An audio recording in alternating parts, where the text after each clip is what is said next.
আসসালামু আলাইকুম। এই ভিডিওতে আমরা ডোমেইনের গ্রেস পিরিয়ড এবং রেডেমশন পিরিয়ড নিয়ে কথা বলবো।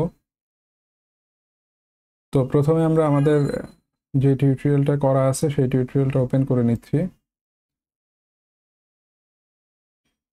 দেখেন এখানে গ্রেস পিরিয়ড, রেডেমশন পিরিয়ড এবং ডিলিশন পিরিয়ড এই তিনটা কলামে আমরা ভাগ করছি এবং আমরা মোটামুটি এটা অ্যাপ্রক্সিমেট একটা ভ্যালু পাইছি, সেটা হচ্ছে টোটাল 80 ডেজের মতো।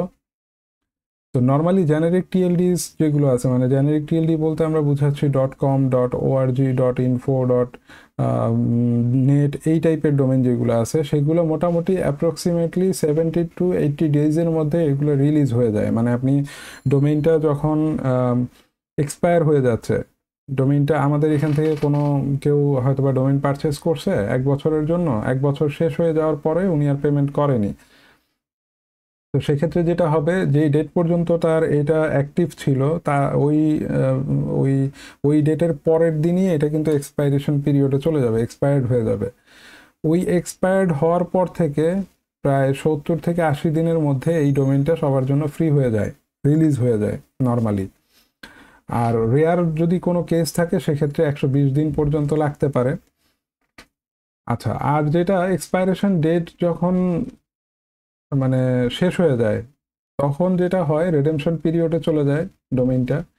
অথবা মানে যদি মানে রেডেমশন পিরিয়ডে চলে যায় যদি এটা কোনো অকশন না হয়ে থাকে বা এটা যদি রিটার্ন করা না হয়, যে ক্লায়েন্ট যদি এক্সপায়ারি পিরিয়ডের মধ্যে যদি আবার রিনিউ করে নেন তাহলে সে তার ওই ডোমেইন আবার ফেরত পেয়ে যাবে। যদি এটা না করে রেডেমশন পিরিয়ডে গেল, রেডেমশন পিরিয়ডে গেলে যদি সেটা যদি কেউ অকশন না করে থাকে, মানে ওই ডোমেইনটা অকশনে কিনে না থাকে, অকশনে যদি না উঠায় থাকে, সাপোজ ধরেন ওই ডোমেইনটা অকশনে গেল, অকশন থেকে কেউ কিনলো, এরকম যদি হয় সেটা হইলে ডিফারেন্ট। আর যদি না হয় তাহলে এটা ফ্রি হয়ে যাবে সবার জন্য। এখানে আমি জাস্ট একটা টেবিলের শিটে আমি দেখানোর চেষ্টা করছি। এখানে বড় বড় 3টা রেজিস্টারের কথা আমি বলতেছি এখানে, যার মধ্যে 2টা রেজিস্টার আমরা নিজেরা ইউজ করি, রিসেল ভিউজ এবং কানেক্ট রিসেলার, আর আরেকটা দেখাইছি আমরা নেমচিপ। তো এর বাইরেও কিন্তু আমাদের রেজিস্টার আছে, almost similar kind of information similar. আচ্ছা, রিসেল ভিউজের ক্ষেত্রে যেটা হয় সেটা হচ্ছে গ্রেস পিরিয়ডটা মানে ডোমেইন এক্সপায়ারি হওয়ার পরে 36 দিনের সময় থাকে। এটা আবার অনেক জেনেরিক আপনার টিএলডির ক্ষেত্রে আবার এক একটার ক্ষেত্রে এক এক রকম হইতে পারে, এগুলো একটু সার্চ করে দেখতে হবে। যেমন আমরা .com যেটা ডোমেইনের এক্সটেনশন, সেটার ক্ষেত্রে আমরা এরকম পাইছি যে 36 দিন পর্যন্ত, এক্সপায়ারির পরে 36 দিন পর্যন্ত এটা রিনিউ করা পসিবল হয়। তারপরে কিন্তু এটা রেডেমশন পিরিয়ডে চলে যায়, মানে এই 36 দিনে যদি রিনিউ সে না করে, ক্লায়েন্ট যদি রিনিউ না করে, সেক্ষেত্রে এটা রেডেমশন পিরিয়ডে চলে যাবে এবং ওইখানে সে ওই ডোমেইনটা অলমোস্ট 40 ডেজের মতো থাকে। আর তারপরে এটা ডিলিশন পিরিয়ডে চলে যায়, 5 ডেজের মতো ডিলিশন পিরিয়ড থাকে। এরপরে এই ডোমেইনের যত ডাটা ছিল বা যা ওনারশিপ ছিল এগুলোর ডাটা সব কিছু মুছে যায়, ডোমেইনটা সবার জন্য আবার ফ্রি হয়ে যায়। কানেক্ট রিসেলারের ক্ষেত্রেও সিমিলার জিনিস, বাট গ্রেস পিরিয়ডটা হচ্ছে 45 ডেজ, নট 36 ডেজ। সব ডোমেইনের ক্ষেত্রে না, .com ডোমেইনের ক্ষেত্রে পাওয়া গেছে এরকম, অন্যান্য ডোমেইনের ক্ষেত্রে ভিন্ন হতে পারে।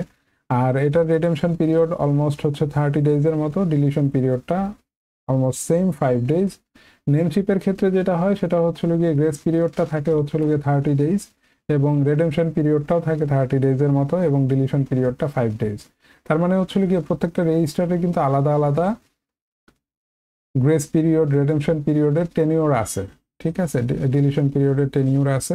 তো এইটা মেইনলি আমাদের লাগে কখন, আমাদের যখন কোনো ক্লায়েন্ট আমাদের এখান থেকে ডোমেইন নিছে, সে হয়তো বা কোনো কারণে ডোমেইনটা রিনিউ করে নাই, তো সেক্ষেত্রে তার ডোমেইন যদি এরকম সময় পার হয়ে যায়, এক্সপায়ারি ডেট যদি এক্সপায়ার্ড হওয়ার পরে যদি সে 40 দিন পরে গিয়ে পেমেন্ট করতে চায়, তাহলে তো আলটিমেটলি ডোমেইনটা ওইভাবে দেওয়া যাবে না।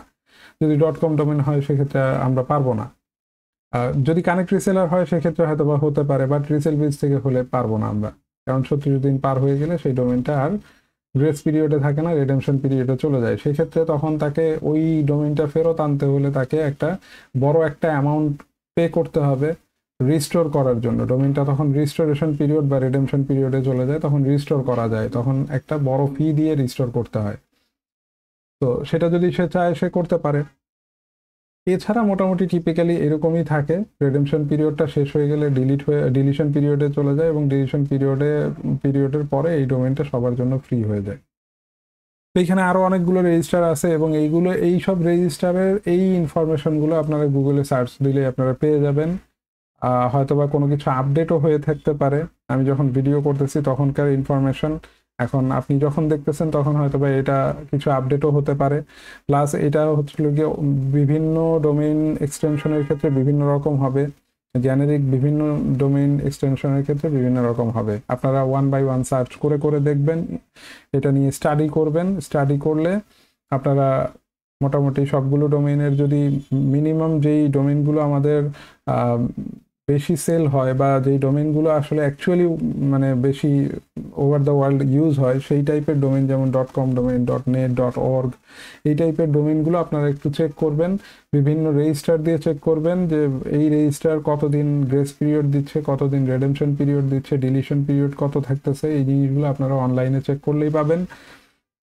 এগুলো নিয়ে স্টাডি করবেন। আপনাদের হয়তোবা ক্লায়েন্টের সাথে কথা বলতে গেলে আপনাদের হয়তোবা লাগবে, ক্লায়েন্ট যদি জিজ্ঞেস করে তখন আপনাদেরকে এটার অ্যান্সার দিতে হবে, বা ক্লায়েন্ট যদি বলে যে আমি এটা রিনিউ করতে পারবো কিনা তখন আপনার ওটা জানা থাকতে হবে। না হলে কিন্তু আপনি ক্লায়েন্টকে যদি ভুল ইনফরমেশন দেন, আপনি যদি বলেন যে হ্যাঁ পারবো, বাট দেখা গেল যে ওই ডোমেইনটা আপনার এই সময়টা পার হয়ে গেছে গ্রেস পিরিয়ডের, সেক্ষেত্রে আপনি দিতে পারতেছেন না, তখন ক্লায়েন্টের সাথে এক ধরনের বোঝাপড়ার একটা ঝামেলা হয়ে যাবে। তো এই জিনিসগুলো আপনারা স্টাডি করবেন, স্টাডি করে আপনারা এটা সম্পর্কে প্রত্যেকটা রেজিস্টার সম্পর্কে আলাদা আলাদাভাবে ধারণা নেবেন। তো আজকের এই ভিডিওতে এই পর্যন্তই থাকলো। নেক্সট ভিডিওতে আপনাদের সাথে আবার দেখা হচ্ছে। আল্লাহ হাফেজ।